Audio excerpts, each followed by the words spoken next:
Hi, welcome back to our channel once again.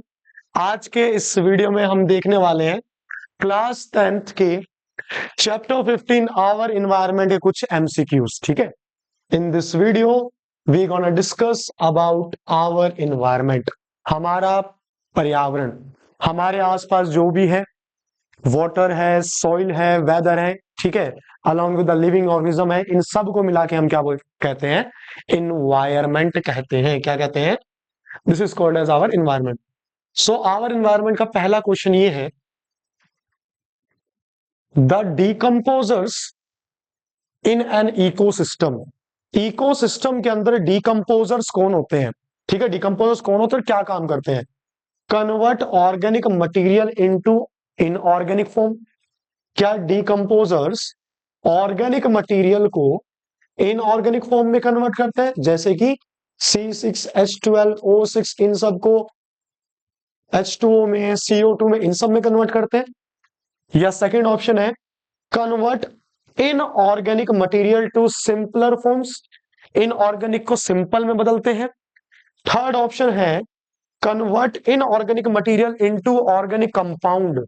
ये काम तो होता है बेटा जी प्लांट्स का। किसका होता है? प्लांट्स का, जो क्या करते हैं? फोटोसिंथेसिस करते हैं, और फोटोसिंथेसिस करके क्या करेंगे?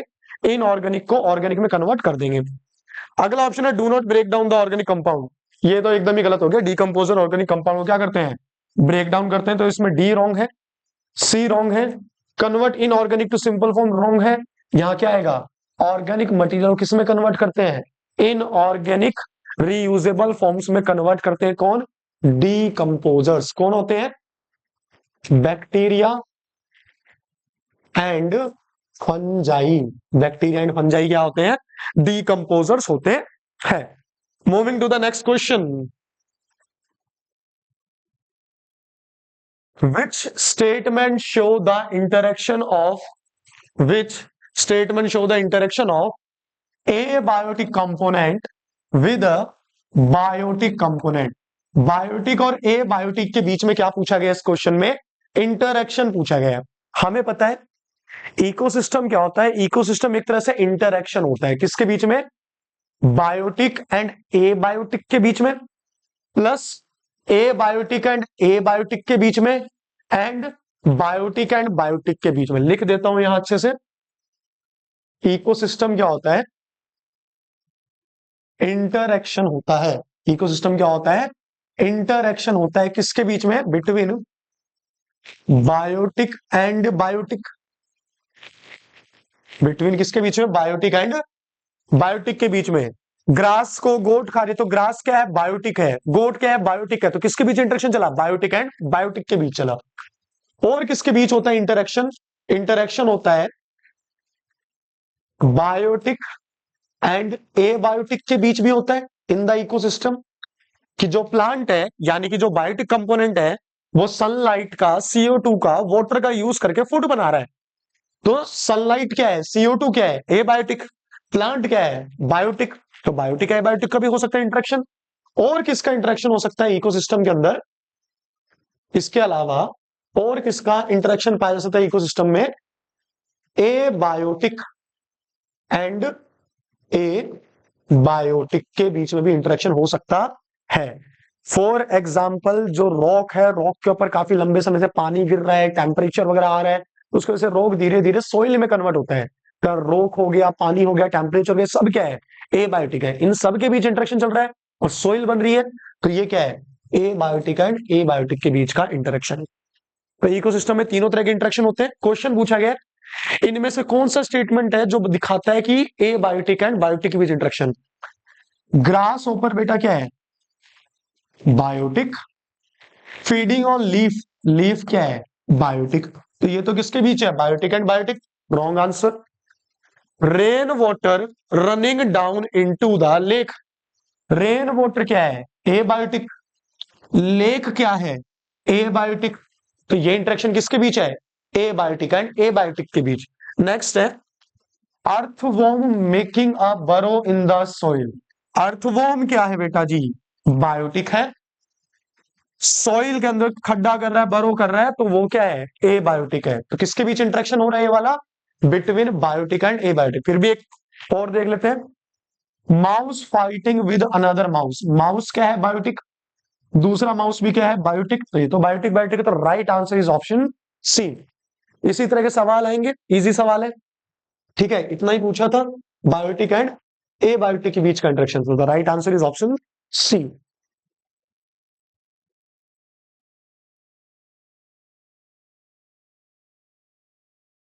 नेक्स्ट क्वेश्चन है, which of the following are environment friendly practices? इनमें से कौन सी इन्वायरमेंट फ्रेंडली प्रैक्टिसेस है? इन्वायरमेंट फ्रेंडली, इन्वायरमेंट के लिए अच्छी प्रैक्टिसेस कौन कौन सी है इनमें से? Option A, carrying a cloth bag to put purchase while shopping.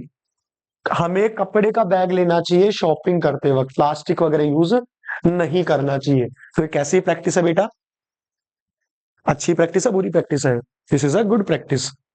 Switching off unnecessary light and fan, अगर कोई फैन या लाइट यूज में नहीं आ रही है तो उसे स्विच ऑफ कर देना चाहिए। थर्ड है, walking to school instead of getting your mother to drop you on scooter. School तक अगर पैदल जा सकते हो तो पैदल ही जाना चाहिए, वॉक करते हुए जाना चाहिए, स्कूटर का यूज नहीं करना चाहिए, क्योंकि स्कूटर का यूज करोगे तो फॉसिल फ्यूल बर्न करेंगे, उससे क्या होगा? स्मोक निकलेगा, पॉल्यूशन होगा, ठीक है। तो ये भी अच्छी प्रैक्टिस है, तो आंसर क्या आ जाएगा यहाँ पे? All of these. ये सारी ही प्रैक्टिसेस कैसी है? ये सारी प्रैक्टिसेस हैं गुड प्रैक्टिसेस। सारी प्रैक्टिस कैसी है? अच्छी प्रैक्टिसेस होती है।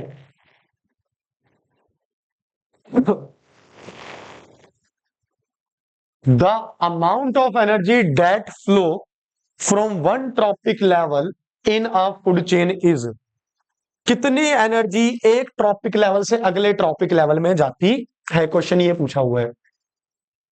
तो मान लो जैसे क्या है, ग्रास है, ग्रास को कंज्यूम किया किसने? गोट ने। और गोट को कंज्यूम किया किसने? ह्यूमन ने। तो ग्रास से गोट में कितनी एनर्जी जाएगी? ग्रास से गोट में कितनी परसेंटेज ऑफ एनर्जी जाती है? तो इसे हम क्या बोलते हैं? 10% एनर्जी लो। क्या बोलते हैं? 10% energy low. It was given by Lindeman. It was given by Lindeman, एक साइंटिस्ट का नाम था जिन्होंने 10% एनर्जी लो दिया, जो कहता है नीचे वाले ट्रॉपिक लेवल से ऊपर वाले ट्रॉपिक लेवल पे ओनली 10% एनर्जी क्या होती है? ट्रांसफर होती है। Remaining remaining 90% energy previous trophic level पे ही यूज हो जाती है in various kind of life processes, ठीक है। 90% देखो, जितनी भी एनर्जी थी ग्रास के पास उसमें से 90% एनर्जी उसने खुद ने यूज कर ली अपनी लाइफ प्रोसेसेस करने के लिए। ग्रास से गोट में कितनी गई? सिर्फ 10%। कितनी गई? 10। अब गोट के पास जितनी भी एनर्जी है उसमें से 90% एनर्जी खुद कौन कंज्यूम कर लेगा? गोट। आगे कितनी जाएगी? ओनली 10%। तो दिस इज द 10% लो। जल्दी से हमारा आंसर आ गया इसमें 5% wrong. 10% is the right answer. 10% is the right answer. To the next question, the manufacturing of chlorofluorocarbon free refrigerator is mandatory throughout the world. How does this help prevent ozone depletion? कह रहे हैं कि जो manufacturing है, जो बनना है, जो प्रोडक्शन है, वो बंद कर दिया गया। किसका? क्लोरोफ्लोरोकार्बन का। मतलब अब जो भी फ्रिज बनेंगे, जो भी रेफ्रिजरेटर्स बनेंगे, उसमें सीएफसी यूज नहीं होगा। उसमें क्या यूज नहीं होगा? क्लोरोफ्लोरोकार्बन यूज नहीं होंगे, ये बैन कर दिया गया।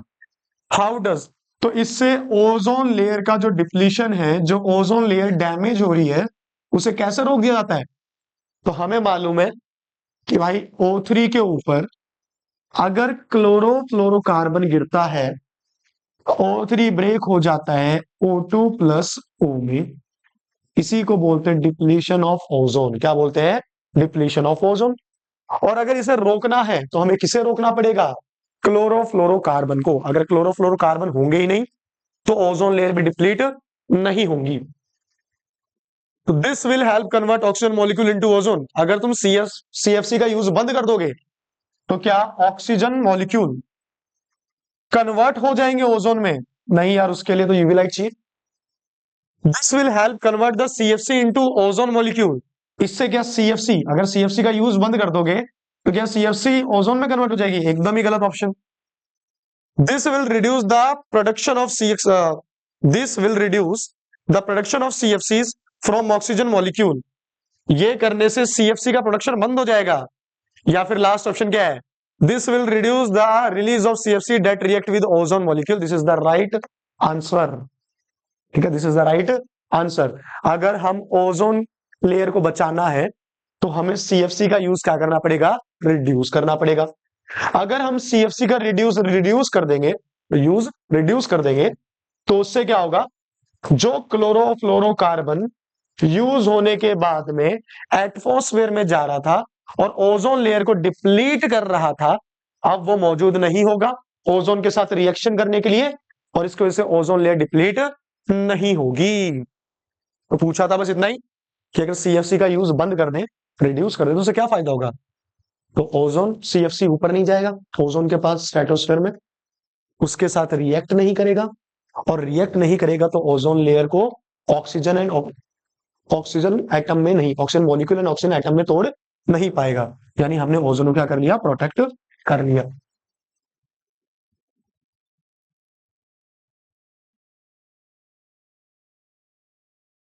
The primary consumers are, primary consumers कौन होते हैं? Who are the primary consumers? देखो, प्लांट्स तो क्या होते हैं? Primary producers. प्लांट्स क्या होते हैं? प्राइमरी प्रोड्यूसर्स होते हैं। प्लांट को खाने वाले कौन कहलाते हैं? हर्बीवोर्स कहलाते हैं। प्लांट को खाने वाले क्या कहलाते हैं? हर्बीवोर्स। तो देखो, अगर कोई प्लांट है, ग्रास है, ग्रास इज कंज्यूम्ड बाय गोट और गोट इज कंज्यूम्ड बाय लायन। तो इस केस में ग्रास क्या है? फर्स्ट ट्रॉपिक लेवल है, यानी ग्रास क्या है? प्रोड्यूसर है। ग्रास को किसने खाया? गोट ने। तो गोट किसको खा रही है? प्लांट बेस्ड डाइट को खा रही है, तो गोट क्या है? हर्बीवोर है। और लायन किसको खा रहा है? गोट को, यानी फ्लैश को, मांस को खा रहा है, तो लायन क्या है? कार्निवोर है। आगे देखो, अब ग्रास प्रोड्यूसर है, गोट क्या है? हर्बीवोर है, और जो which the primary consumers are, और ये जो हर्बीवोर है यही सबसे पहले किसको कंज्यूम कर रहा है, तो यही क्या है?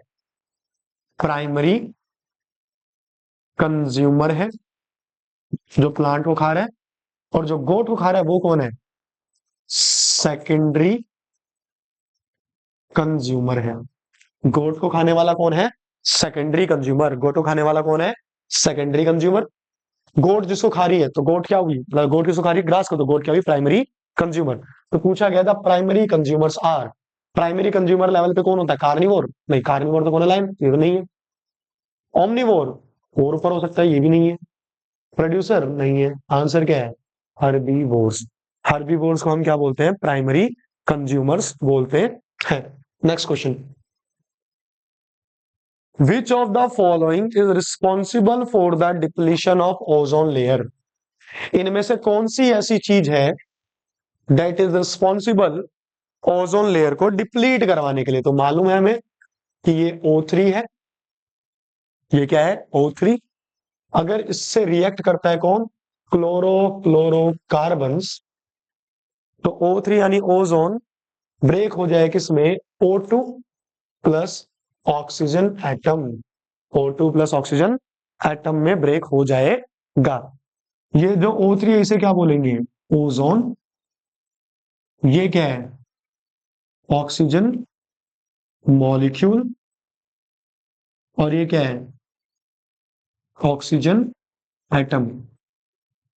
इसमें ब्रेक हो जाएगा। तो क्लोरोफ्लोरोकार्बन क्या करती है? O3 को O2 प्लस O में तोड़ देती है, यानी क्लोरोफ्लोरोकार्बन क्या कर रही है? ओजोन का डिप्लीशन कर रही है, उसे डिस्ट्रॉय कर रही है, उसे डैमेज कर रही है। तो विच of the following responsible for the depletion of ozone layer? The right answer is chlorofluorocarbon. Oxygen नहीं है, SO2 नहीं है, CO2 नहीं है। CO2 is responsible for global warming. SO2 is responsible for acid rain. ये किसके लिए रिस्पॉन्सिबल है? एसिड रेन के लिए। ये किसके लिए रिस्पॉन्सिबल है? ग्लोबल वार्मिंग के लिए। और क्लोरोफ्लोरोकार्बन किसके लिए रिस्पॉन्सिबल है? डिप्लीशन ऑफ ओजोन लेयर के लिए। So the right answer is chlorofluorocarbons.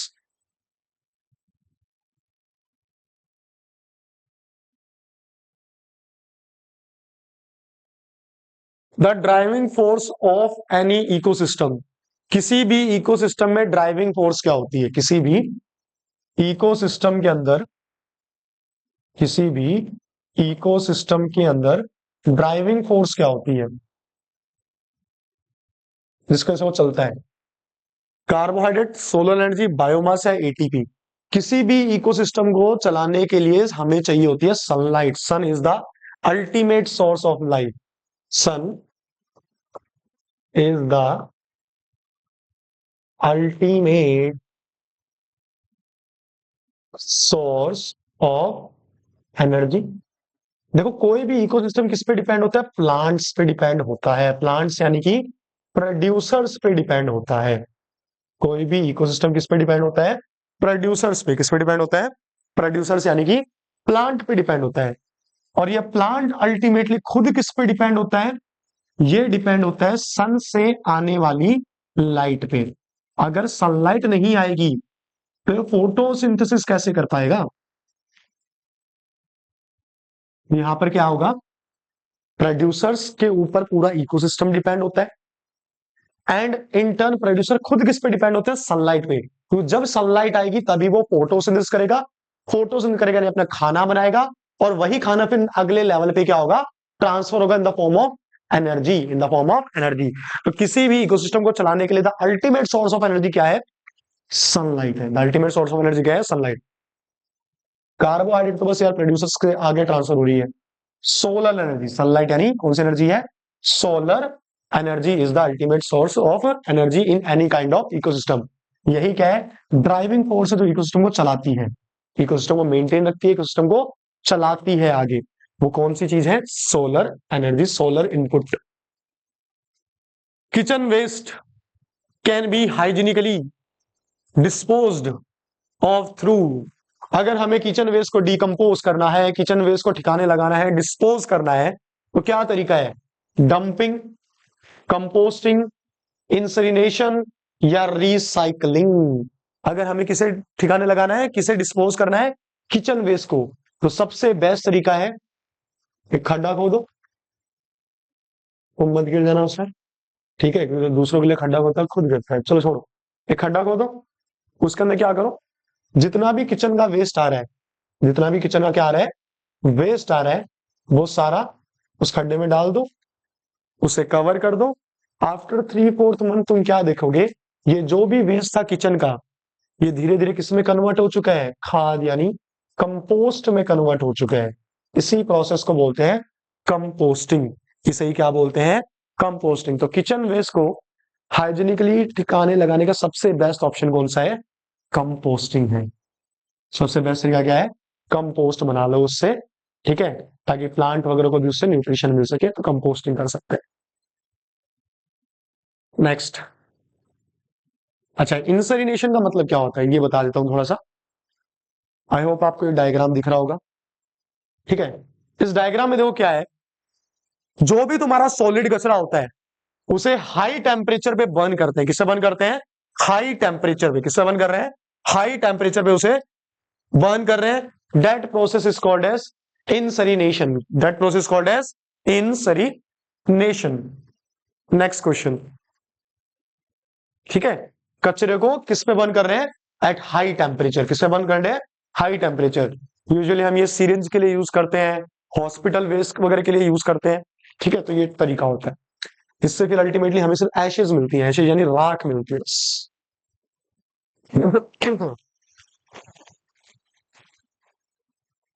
Which of the following is a linear arrangement of organism. इनमें से कौन सा टर्म वो है जो बताता है ऑर्गेनिज्म की लीनियर अरेंजमेंट के बारे में? ऑब्वियसली वो चीज क्या है, अरे एक ऑर्गेनिज्म है, प्लांट, प्लांट को कोई और खा रहा है, उसको कोई और खा रहा है, उसको कोई और खा रहा है, तो ये जो लीनियर अरेंजमेंट बनता जा रहा है, किसी को ये खा रहा है, मतलब ये कोई चीज है, किसी को ये खा रहा है, इसे फिर ये खाने के लिए आ गया, इसे फिर ये खाने के लिए आ गया, तो लीनियर जो अरेंजमेंट बन रहा है ऑर्गेनिजम्स का, इसे ही हम क्या नाम देते हैं, फूड चेन नाम देते हैं। इसे हम क्या नाम देते हैं, फूड चेन नाम देते हैं। इसे क्या नाम देंगे, फूड चेन। ठीक है, जैसे कि ग्रास है, ग्रास को किसने खाया, ग्रास होपर ने, ग्रास होपर को किसने खाया, फ्रॉग ने, फ्रॉग को किसने खाया, स्नेक ने, और स्नेक को किसने खाया, हॉक ने। तो ये जो अरेंजमेंट हो रहा है, ये जो अरेंजमेंट हो रहा है लीनियर, इसे ही हम क्या बोलते हैं, फूड चेन, जिसमें एक ऑर्गेनिज्म दूसरे के ऊपर डिपेंड है। जैसे ग्रास ऊपर डिपेंड है किसके ऊपर, ग्रास के ऊपर, फॉर देयर न्यूट्रिशनल रिक्वायरमेंट। इसे हम क्या नाम देंगे, फूड चेन। फूड वेब क्या होगा, अगर बहुत सारी फूड चेन आपस में इंटरकनेक्ट हो जाती है, ठीक है, बहुत सारी फूड चेन आपस में क्या हो जाती है, इंटरकनेक्ट हो जाती है, तो that is called as the food web. Trophic level क्या कहलाता है, कि ये जो ऑर्गेनिज्म है, ये फूड चेन में कौन से लेवल पे है, वो इसका क्या कहलाता है, ट्रॉपिक लेवल कहलाता है। लेवल सबके निकलेंगे भाई, ठीक है, ये चीज क्या कहलाएगी, ट्रॉपिक लेवल कहलाएगी।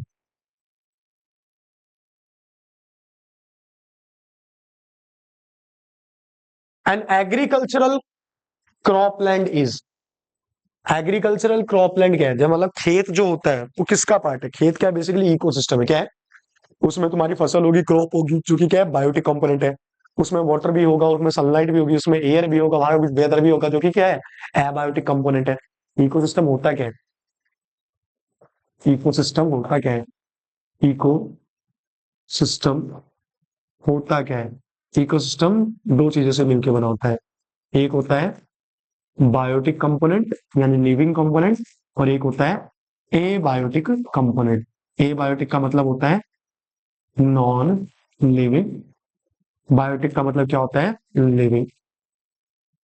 अब ये जो एग्रीकल्चरल फील्ड है, इसमें बायोटिक कंपोनेंट भी है, कौन, प्लांट्स। जो तुम सेम काइंड के प्लांट लगाते हो किसी गिवन एरिया में, उसे क्या बोलते हैं, क्रॉप बोलते हैं। तो यहाँ प्लांट्स भी है, यहाँ नॉन लिविंग कंपोनेंट जैसे कि सनलाइट है, H2O यानी वाटर है, वो चीज भी है, यानी ये क्या है, एक तरह का इकोसिस्टम है। अब एग्रीकल्चर क्रॉपलैंड कैसा इकोसिस्टम है, बायो, नेचुरल, आर्टिफिशियल। देखो नेचुरल इकोसिस्टम होता है जो अपने आप को खुद से सस्टेन कर ले, जिसे ह्यूमन की रिक्वायरमेंट ना हो, जो ह्यूमन के ऊपर डिपेंड ना हो, वो इकोसिस्टम क्या कहलाता है, natural ecosystem. Not depends on humans, जो ह्यूमंस पे डिपेंड नहीं होता, जो कैसा होता है, खुद का ध्यान खुद रख सकते, सेल्फ सस्टेनिंग होता है। क्या होता है, सेल्फ सस्टेनिंग होता है, उसे हम नाम देंगे नेचुरल इकोसिस्टम। लेकिन जिसे ह्यूमन की रिक्वायरमेंट हो, अपने आप को खुद से सस्टेन नहीं कर पाएगा, उसे क्या नाम देंगे, आर्टिफिशियल। तो क्रॉप इकोसिस्टम या एग्रीकल्चर फील्ड क्या है, एक तरह का आर्टिफिशियल इकोसिस्टम होता है। क्यों होता है, क्योंकि इसको सस्टेन करने के लिए ह्यूमन की रिक्वायरमेंट है। वहां फर्टिलाइजर कौन डाल रहा है, ह्यूमन। वहां मैन्योर कौन डाल रहा है, ह्यूमन। वहां इरिगेशन कौन करवा रहा है, ह्यूमन करवा रहा है। हार्वेस्टिंग कौन कर रहा है, ह्यूमन। सोइंग सीड वगैरह कौन लगा रहा है, ह्यूमन लगा रहा है।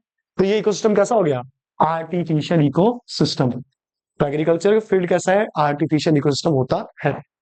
Next question, what is the order of the waste management hierarchy from most to least favoured. यहां पे तीन चार ऑर्डर दे रखे हैं किसे मैनेज करने के लिए, वेस्ट मटेरियल को मैनेज करने के लिए। अब तुम्हें हायरार्की वाइज सबसे इंपॉर्टेंट क्या है, फिर क्या कर सकते हो, फिर क्या कर सकते हो, ठीक है, उस हिसाब से तुम्हें क्या करना है, इनको अरेंज करना है। सबसे पहले सबसे फेवर्ड वन होना चाहिए, सबसे सही वाला, ठीक है, सबसे फेवर्ड यानी कि ये करो, ये नहीं है तो ये करो, ये नहीं है तो ये करो, और लास्ट में सबसे लीस्ट फेवर्ड होना चाहिए कि यार अब कुछ नहीं बचा तो ये कर दो, ठीक है, उस हिसाब से देखना है। सबसे पहली चीज तो है भाई, कचरा होने ही मत दो। सबसे पहली चीज क्या है, कचरा होने ही मत दो। तो ये ऑप्शन सही है, यहाँ भी प्रिवेंशन है, यहाँ भी प्रिवेंशन है, यहाँ भी क्या है, प्रिवेंशन। दूसरा, अगर कचरा बन चुका है तो उसे वापस से रिसाइकल कर लो, दूसरी फॉर्म में कन्वर्ट कर लो और किसी दूसरे काम में यूज कर लो। यानी उसे क्या कर लो, रिसाइकल कर लो, क्या कर लो, रिसाइकल। या फिर उसे रीयूज कर लो, या उसे डिस्पोज कर दो, या उसे रीयूज कर दो। देखो सबसे पहली चीज, या तो कचरा होने ही मत दो, या जो भी चीज है उसे वापस इस्तेमाल करो, यानी उसे क्या करो, रीयूज करो। तो रिसाइकल तो नहीं होगा। डिस्पोजल तो बेटा आखिरी ऑप्शन होता है हमारा, कि अब बन चुका है, अब फाइनली इसको ठिकाने लगा दो, डिस्पोज कर दो। तो डिस्पोजल तो लास्ट ऑप्शन होता है। रिसाइकल होना नहीं है, रीयूज रीयूज हो सकता है। यानी ऑप्शन या तो बी होगा या क्या होगा, डी। या तो कचरा होने ही मत दो, प्रिवेंट करो, या उसे वापस यूज कर लो। अगर मान लो उसे वापस यूज कर लिया, अब आगे फर्दर यूज नहीं हो सकता, तो उसे रिसाइकल कर लो, किसी दूसरी फॉर्म में कन्वर्ट कर दो। तो थर्ड ऑप्शन क्या है, रिसाइकल है। क्या है, यहां लिख रखा है डिस्पोज, तो हमारा बी ऑप्शन भी कट गया। और आप सब कुछ करवा करू के देख लिया, अब फाइनल ऑप्शन क्या है तुम्हारा, disposal.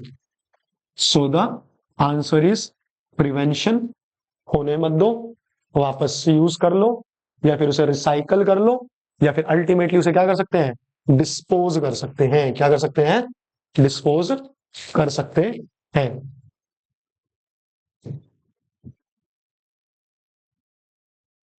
Problem of solid waste disposal can be reduce through. ये जो सॉलिड वेस्ट की जो प्रॉब्लम होती है, ठीक है, डिस्पोज करने की, वो किसके थ्रू रिड्यूस कर सकते हैं। Problem of solid waste disposal can be, recycle करके जो कचरा हो रहा है उसे रिड्यूस किया जा सकता है। लेस पॉल्यूशन, मोर टिम्बर, पॉपुलेशन कंट्रोल। ये बोल रहा है कि जो सॉलिड वेस्ट इकट्ठा होता है उसे डिस्पोज कर, solid waste disposal can be reduce, कि एक जगह पे जो सॉलिड वेस्ट हम फेंक देते हैं, कचरा वगैरह फेंक देते हैं सॉलिड वाला, उसे कम कैसे किया जा सकता है। लेसर पॉल्यूशन, पॉल्यूशन कम करोगे कचरा नहीं यार। मोर टिम्बर, पॉपुलेशन कंट्रोल, तो कहीं से आ गया, आंसर क्या है यहाँ, रिसाइकल कर लो उसे। रिसाइकल करोगे तो एक पर्टिकुलर जगह इकट्ठा नहीं होगा ना वो, ठीक है, तो डिस्पोज नहीं हो रहा वो, तो उसे क्या किया जा सकता है, रिसाइकल किया जा सकता है। रिसाइकल करोगे तो कचरा सॉलिड वाला कम इकट्ठा होगा ना। विच of the following limit the number of trophic level in a food chain. किसी गिवन फूड चेन के अंदर मैक्सिमम 3 या 4 ट्रॉपिक लेवल्स होते हैं। उसका रीजन क्या है, कि भाई सिर्फ इतने ही ट्रॉपिक लेवल क्यों होते हैं, ज्यादा क्यों नहीं होते। मान लो कोई प्लांट है, उसके पास है 1000 किलो जूल एनर्जी। प्लांट को खाया किसने, गोट ने। और गोट को किसने खाया,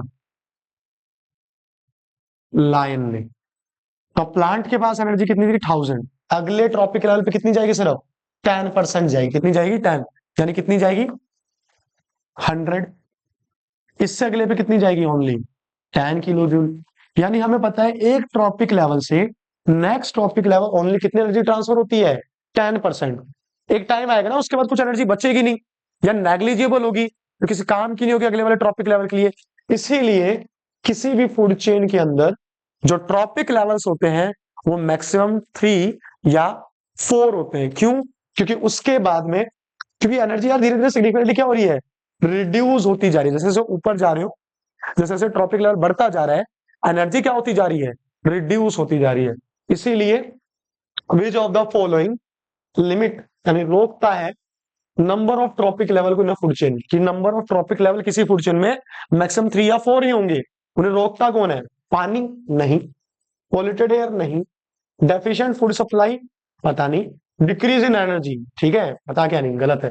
तो आंसर क्या आएगा यहाँ, डी, कि सक्सेसिव लेवल पे एनर्जी क्या होती जाती है, जैसे जैसे लेवल बढ़ेगा एनर्जी क्या होती जाती है, रिड्यूस होती जाती है। इसीलिए मैक्सिमम ट्रॉपिक लेवल कितने होते हैं, 3 या 4 होते हैं। Next question, the cleaners of nature are. Nature के अंदर क्लीनर्स किसे कहते हैं, नेचर को क्लीन कौन रखता है, सवाल ऐसा आया हुआ है। तो हमें मालूम है कि अगर नेचर के अंदर अगर कोई ऑर्गेनिज्म 180 डिग्री हो जाए, अगर नेचर के अंदर कोई ऑर्गेनिज्म कैसा हो जाए, तो 180 डिग्री, 180 डिग्री यानी मर चुका है, तो हमें नेचर को खराब करेगा ना, पॉल्यूट करेगा, ठीक है, यहां से गंदी स्मेल आएगी। तो अब इसे क्या करना है, ठिकाने लगाना है, यानी इसे क्या करना है, डिकम्पोज करना है। डिकम्पोज का मतलब क्या है, इसके अंदर जो ऑर्गेनिक मटेरियल है उसे फिर से किस में कन्वर्ट करना है, इन ऑर्गेनिक सब्सटेंस या मटेरियल में कन्वर्ट करना है, ताकि इसको प्लांट वगैरह यूज कर सके और ये यहां से हट जाए यानी क्लीन हो जाए। और ये करने का काम करता कौन है? डीकंपोजर्स। कौन करते हैं काम? डीकंपोजर्स। कौन कौन? जैसे कि बैक्टीरिया, जैसे कि फंजाई। ये लोग कौन होते हैं? डीकंपोजर्स होते हैं, जो नेचर के अंदर जो कचरा फैल रहा है उसे क्लीन करते हैं, ऑर्गेनिक सब्सटेंस को इनऑर्गेनिक मटेरियल में कन्वर्ट करते हैं, यानी डीकंपोजिशन करते हैं। क्या करते हैं? डीकंपोजिशन। कॉम्प्लेक्स ऑर्गेनिक चीज को तोड़ के सिंपल ऑर्गेनिक मटेरियल बना देते हैं, जिसे हम क्या बोलेंगे? डीकंपोजिशन बोलेंगे। तो ये काम करने की रिस्पॉन्सिबिलिटी किसकी है? प्रोड्यूसर खाना बनाता है, उसकी रिस्पॉन्सिबिलिटी नहीं है, कंज्यूमर की भी नहीं है, हर्बीवोर की भी नहीं है। आंसर क्या है? डीकंपोजर्स। इन्हें हम क्या बोलते हैं? सैप्रोट्रॉप्स भी कहते हैं। ठीक है, इन्हीं की रिस्पॉन्सिबिलिटी है इन्वायरमेंट को क्लीन करना। कोई मर जाए तो उसकी बॉडी को डिकम्पोज करना, यानी they help in the process called as decomposition, उसमें हेल्प करेंगे। ओजोन होल मेकोज। ओजोन के अंदर जो होल होता है उससे क्या होगा? ओजोन होल से क्या होगा? क्या तुम्हारे अंदर म्यूटेशन आएंगे? हाँ, ऑब्वियसली। देखो, समझो इसे थोड़ा। एक लंबा सा मॉलिक्यूल ऐसा बोलते हैं डीएनए। इसे क्या बोलते हैं? DNA, deoxyribonucleic acid. ओजोन से अगर हार्मफुल रेडिएशन डायरेक्टली हमारे सेल्स पे जाएगी, हमारे डीएनए पे जाएगी, तो डीएनए पे होते हैं बेटा बहुत सारे कोड्स। डीएनए पे होते हैं बहुत सारे codes, A G T C like codes होते हैं। अगर वो रेडिएशन डायरेक्टली हमारे डीएनए पे आती है तो क्या होता है? वहां पे बदलाव आते हैं। जी की जगह हो सकता है यहाँ टी आ जाए, सी की जगह हो सकता है ए आ जाए। उसे हम क्या बोलते हैं? म्यूटेशन बोलते हैं। म्यूटेशन यानी बदलाव। म्यूटेशन यानी बदलाव।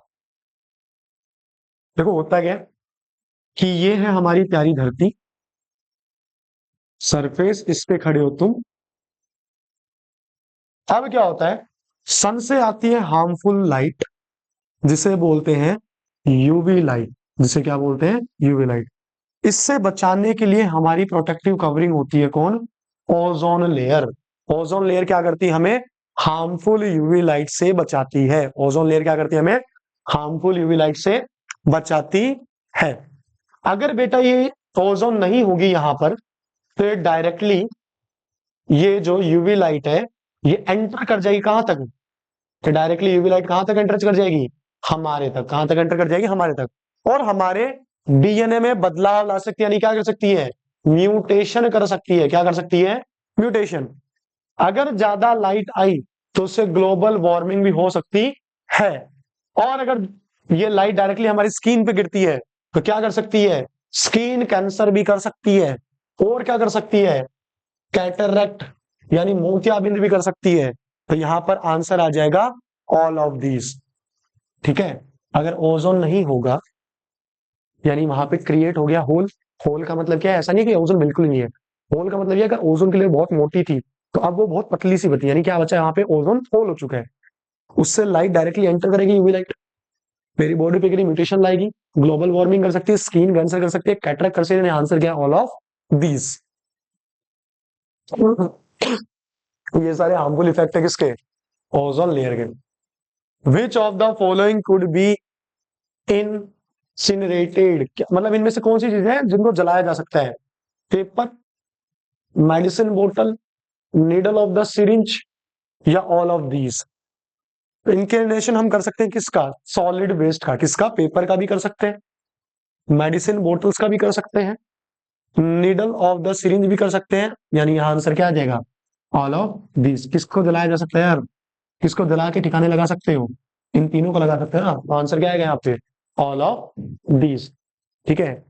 इंसरीनेशन का मतलब क्या होता है? हाई टेम्परेचर पे सॉलिड वेस्ट को जलाना। ठीक है, बर्न करना, उसे ही क्या बोलते हैं? इंसरीनेशन कहते हैं। Next question. मैक्सिमम रीच कर गए क्या? One second.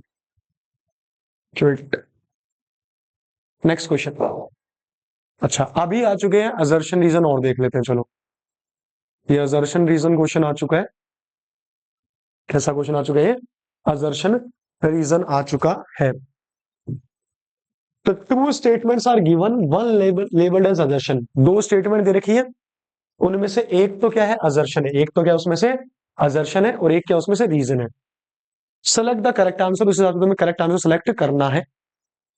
असर्शन क्या है, use of jute bag for shopping reduce pollution. अगर तुम जूट बैग यूज करोगे तो उससे पॉल्यूशन रिड्यूस होता है। जूट किससे मिलता है, प्लांट प्रोडक्ट से मिलता है, ठीक है, प्लांट प्रोडक्ट है। तो अगर तुम जूट बैग का यूज करोगे तो उससे पॉल्यूशन कम होगा, बिल्कुल सही बात है ना यार। Plant products are biodegradable. अगर इसका यूज करोगे तो ये नेचर में हमेशा प्रेजेंट नहीं रहेंगे ना, बैक्टीरिया फंजाई इनको डिकम्पोज कर सकते हैं, नेचर को क्लीन कर सकते हैं, मतलब इनको क्या कर सकते हैं, डिकम्पोज करेंगे तो नेचर क्या हो जाएगा, क्लीन हो जाएगा। तो बात तो सही है, हम क्या कर सकते हैं, नेचर के अंदर जूट बैग का यूज कर सकते हैं। और जूट बैग का यूज करने से होगा क्या, इन्वायरमेंट क्लीन रहेगा, ऐसा कुछ कह रहे हैं। ठीक है, कि jute bag for shopping reduce the pollution, उससे पॉल्यूशन क्या हो जाएगा, रिड्यूस हो जाएगा। रीजन दे रखा है, जूट क्या है, बायोडिग्रेडेबल होता है, यानी जूट को डिकम्पोज कर सकते हैं कौन, bacteria and fungi. And it may be reuse, और इसको रीयूज भी किया जा सकता है जब भी हमारी क्या हो, रिक्वायरमेंट। ऐसा नहीं कि वन टाइम बैग यूज किया और फेंक दिया, इसे बार बार यूज कर सकते हैं। मोर ओवर ये बायोडिग्रेडेबल भी है। तो अजर्शन कहता है कि जूट बैग को शॉपिंग के लिए यूज करोगे तो पॉल्यूशन कम होगा, बिल्कुल सही है। रीजन कहता है कि जूट बैग बायोडिग्रेडेबल और उसको रीयूज भी कर सकते हैं। ए आएगा, बी आएगा, सी आएगा, डी आएगा। बेटा अजर्शन भी क्या है, ट्रू है। रीजन भी क्या है, ट्रू है। और रीजन अजर्शन का क्या है, करेक्ट एक्सप्लेनेशन भी है। क्या है, करेक्ट एक्सप्लेनेशन। तो यहां पर आंसर क्या आ जाएगा, ऑप्शन ए आ जाएगा। Both assertion and reason are true and reason is the correct explanation of assertion. Next question, human activity that are affecting the environment are, इनमें से कौन सी ऐसी ह्यूमन की एक्टिविटीज है जिनसे इन्वायरमेंट को अफेक्ट, जिनसे इन्वायरमेंट अफेक्ट होता है, जिनसे इन्वायरमेंट को नुकसान होता है, वो कौन कौन सी एक्टिविटीज है वो बताना है। Minimising the use of chlorofluorocarbon. अगर मैं क्लोरोफ्लोरोकार्बन का इस्तेमाल कम कर दूंगा तो कह रहे हैं, क्वेश्चन क्या था, इफेक्ट यानी नेगेटिव इम्पैक्ट पूछा है। क्लोरोफ्लोरोकार्बन का यूज कम करने से क्या एनवायरनमेंट को नुकसान होगा, नहीं तो यार ऐसा तो नहीं होता। Excessive use of disposal cup, हाँ अगर तुम ज्यादा डिस्पोजेबल कप वगैरह यूज करोगे तो हो सकता है, देखेंगे। Maximise the use of reusable utensil for eating food and drinking fluid. तुम क्या करो, एक खाना खाने के लिए या पानी पीने के लिए रीयूजेबल यूटेंसिल, ठीक है, स्टील वगैरह के बने हुए बर्तन यूज कर लो जिनको बार बार यूज कर सकते हो, ठीक है, जिनसे कचरा नहीं क्रिएट होगा, जिनसे पॉल्यूशन नहीं क्रिएट होगा, ये कह रहे हैं। बात तो सही लग रही है, ठीक है, ये चीज सही है, मतलब हमें तो गलत ढूंढनी है ना, ये भी नहीं है। सेग्रीगेटिंग द वेस्ट इनटू, हमें कचरे को बायोडिग्रेडेबल नॉन बायोडिग्रेडेबल कैटेगरी में रखना चाहिए। जिन्हें बैक्टीरिया डिकम्पोज कर सके उन्हें बायोडिग्रेडेबल, जिन्हें नहीं कर सके उन्हें नॉन बायोडिग्रेडेबल। इससे फायदा ये होगा, मिक्स नहीं होगा कचरा, तो उसको डिस्पोज करने में दिक्कत नहीं आएगी। बात तो ये भी सही है। हमें क्या था, रॉन्ग ऑप्शन चूज करना था, तो वो क्या है, अगर तुम ज्यादा यूज करोगे डिस्पोजेबल कप वगैरह का, जिनको एक बार यूज करके फेंक देना होता है, उनका अगर ज्यादा यूज करोगे तो नेचर के अंदर वेस्ट क्या होगा, ज्यादा इकट्ठा होगा। ठीक है, एक कप है, फिर दो कप, तीन कप, चार कप, पांच कप, ऐसे कप पे कप इंक्रीज होते जाएंगे ना, तो नेचर के अंदर क्या भर जाएगा, कचरा, यानी वेस्ट भर जाएगा। तो यहाँ पर आंसर क्या आएगा, ऑप्शन नंबर बी, कि ज्यादा यूज नहीं करना चाहिए किसका, डिस्पोजेबल कप्स एंड प्लेट्स का। हमें ज्यादा यूज करना चाहिए किसका, रीयूजेबल, जिन्हें बार बार यूज कर सकते हैं, ऐसे कप का, ऐसे प्लेट का ज्यादा यूज करना चाहिए।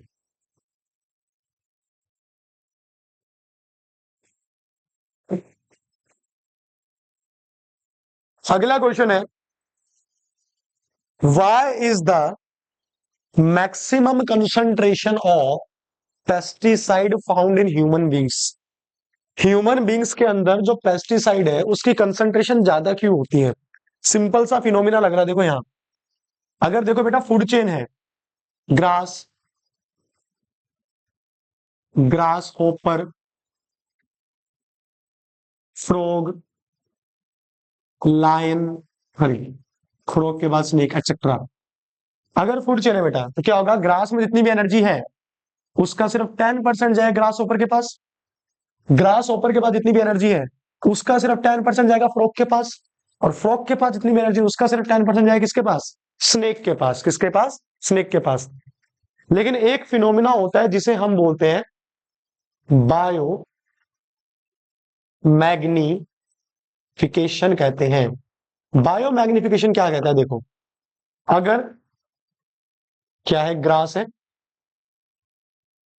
ग्रास को खा रही है गोट, और गोट को खा रहा है मान लो ह्यूमन, तो सबसे टॉप पे कौन है, ह्यूमन। बायो मैग्निफिकेशन कहती है अगर कोई ऐसा केमिकल एंटर कर चुका है फूड चेन में जो नॉन बायोडिग्रेडेबल है, जिसे बॉडी बाहर नहीं निकाल सकती, ठीक है, जिसका बॉडी में कोई काम भी नहीं है, तो वो धीरे धीरे हर ट्रॉपिक लेवल पे क्या होता रहता है, इंक्रीज होता रहता है। अगर यहां पर डीडीटी की कंसंट्रेशन 0.001 है तो अगले लेवल पे हो सकती है 0.05, और उससे अगले पे हो सकती है 0.2%। इसे ही बोलते हैं हम बायो मैग्निफिकेशन। क्या होता है कि हार्मफुल वेस्ट जो कि नॉन बायोडिग्रेडेबल है, जो बॉडी में यूज नहीं होता, वो हर ट्रॉपिक लेवल पे क्या होता रहता है, इंक्रीज होता रहता है। यहां से ग्रास से गोट में इंक्रीज हो जाएगा, गोट से ह्यूमन में इंक्रीज हो जाएगा। इसी प्रोसेस को क्या बोलेंगे, बायोमैग्निफिकेशन। क्वेश्चन बट ये था कि जो मैक्सिमम कंसंट्रेशन होती है पेस्टिसाइड, पेस्टिसाइड क्या है, नॉन बायोडिग्रेडेबल वेस्ट है, ठीक है, उसकी मैक्सिमम कंसंट्रेशन ह्यूमन में क्यों होगी, क्योंकि बेटा ह्यूमन ही होता है most of the food cycle के टॉप पे। Cycle most of the food chain के टॉप पे कौन होता है, ह्यूमन होता है। कौन होता है, ह्यूमन। तो बायो मैग्निफिकेशन का असर सबसे ज्यादा देखने को भी किस में मिलेगा, ह्यूमंस पे, जो सबसे टॉप पे होगा, वहीं पे तो कंसंट्रेशन सबसे ज्यादा होगी ना। तो कह रहे हैं कि जो पेस्टिसाइड होता है वो कैसा है, नॉन बायोडिग्रेडेबल है। दे अक्यूमुलेट, वो धीरे धीरे इकट्ठा होता जाता है प्रोग्रेसिवली, एक के बाद एक ट्रॉपिक लेवल पे वो क्या होता रहता है, अक्यूमुलेट होता रहता है, ठीक है। As human being occupy the topmost level, और ह्यूमन बीइंग कौन से लेवल पे आते हैं, टॉप मोस्ट लेवल पे आते हैं, सबसे ऊपर आते हैं। तो सबसे ज्यादा बायो मैग्निफिकेशन असर भी किस पे होगा, ह्यूमंस पे होगा in the food chain. There concentration become, इसलिए मैक्सिमम कंसंट्रेशन इस हार्मफुल केमिकल की कहां होगी, ह्यूमन में आ जाएगी। तो सबसे ज्यादा नेगेटिव इंपैक्ट भी किस पे होगा, हम पे ही होगा, इंसानों पर ही होगा। Why we often use the word environment, what does it mean. हम बार बार ये वर्ड यूज करते हैं इन्वायरमेंट, क्या यूज करते हैं, इन्वायरमेंट। इसका मतलब क्या है, हम क्या, बायोटिक, हमारे आसपास में जो भी बायोटिक, ए बायोटिक सराउंडिंग है, कंपोनेंट्स है, उसे ही हम क्या बोलते हैं, इन्वायरमेंट बोलते हैं। क्या बोलते हैं, इन्वायरमेंट। ये तुम हो, ठीक है, तुम्हारे आसपास में जो कुछ भी है that is called as your environment, उसे तुम क्या कह सकते हो, अपना इन्वायरमेंट। ठीक है, तुम्हारे आसपास की जो सराउंडिंग है वही क्या है, तुम्हारे आसपास की सराउंडिंग ही क्या है, तुम्हारा इन्वायरमेंट है। तो सर इकोसिस्टम क्या है, इकोसिस्टम का मतलब है, देखो इन्वायरमेंट में दो कंपोनेंट होते हैं, बायोटिक यानी लिविंग, एंड एबायोटिक। हमारे आसपास बायोटिक, एबायोटिक, पानी, हवा, जानवर, डॉग, कैट, जो भी है वो सब क्या है, हमारा इन्वायरमेंट। क्या है, हमारा इन्वायरमेंट। लेकिन अगर यही बायोटिक, एबायोटिक एक दूसरे के साथ इंटरैक्ट करते हैं इन्वायरमेंट के अंदर, अगर यही बायोटिक कंपोनेंट एबायोटिक के साथ इंटरैक्ट करता है इन द इन्वायरमेंट, तो इसे ही हम क्या कहते हैं, इकोसिस्टम कहते हैं। इसे ही हम क्या कहते हैं, इको सिस्टम कहते हैं। ठीक है, क्लियर सबको।